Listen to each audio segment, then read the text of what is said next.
Praise the lord. ప్రభు అయిన యేసుక్రీస్తు నామమున మీ అందరికీ శుభములు. మన యొక్క దిన భాగంలో నుండి 1 తిమోతి రాసిన పత్రిక 4వ అధ్యాయము 7వ వచనం. దైవభక్తి విషయంలో నీకు నీవే సాధకం చేసుకోనుము. ఒక క్రీడాకారుడు ఒలింపిక్స్లో మెడల్ కొరకు ఏ విధంగా అయితే ప్రయాస పడతాడో, ఎన్నో నిద్రలేని రాత్రులు గడుపుతాడో, మనం కూడా ఆ పరలోకం సాధించడానికి ఎంతో ప్రయాసతో మనం సాధించాలని ఇక్కడ వాక్యం చెప్పబడుతుంది. క్రీడాకారుడికి ఆ మెడల్ సునాయాసంగా అయితే రాలేదు. మనకు కూడా పరలోకం సునాయాసంగా అయితే రాదు. ఒక పర్ఫెక్ట్ కోచ్ కింద మనం ట్రైనింగ్ అవ్వవలసిందే. ఆ ట్రైనింగ్ తీసుకునేటప్పుడు ట్రైనింగ్ సునాయాసంగా ఉండదు. ఎన్నోసార్లు మనకి ఇష్టం లేనివి చేయవలసి వస్తుంది. అనేక మార్లు మనం తినగలిగిన ఆహారం తినకూడదు. మనం అన్ని విషయాలలో ఎంతో డిసిప్లిన్ మెయింటైన్ చేయవలసి వస్తుంది. ఆ ప్రభు యొక్క స్వారూప్యంలోకి మనం మార్చడానికి మనకు కూడా ఎంతో డిసిప్లిన్ అవసరమై ఉన్నది. అది ఊరికే సునాయాసంగా అయితే రాదు. అది ఒక్క రోజుతో సాధించలేం.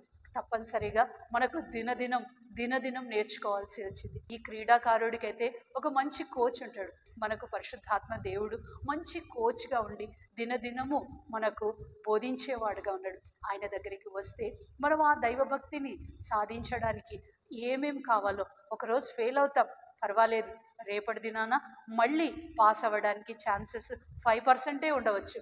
కానీ ఆ ప్రభు దగ్గరికి వెళ్ళినప్పుడు మనం సంపూర్ణంగా ఉండడానికి ప్రభు మన పక్షాన మన కొరకు ఎంతో సహాయపడేవారుగా ఉన్నారు. మనము ఆ సాధకం చేయడానికి ప్రభు మనకు కొన్ని ఛాన్సెస్ ఇస్తాడు. ఆ సాధకం యొక్క మొదటి భాగంలో మనం కూడా ప్రభు దగ్గరికి రావాలి. మనము ఆయనతో మాట్లాడడం మొదలు పెడితే ఆయన కూడా తన వాక్యం చేత మనతో మాట్లాడతాడు. మన యొక్క అసంపూర్ణ స్థితి నుంచి తీసివేసి సంపూర్ణతలోకి తీసుకెళ్తాడు. మన యొక్క అపరిపూర్ణ స్థితి నుంచి ఆయన యొక్క పరిపూర్ణతలోకి దేవుడు తీసుకురావడానికి సహాయపడతాడు.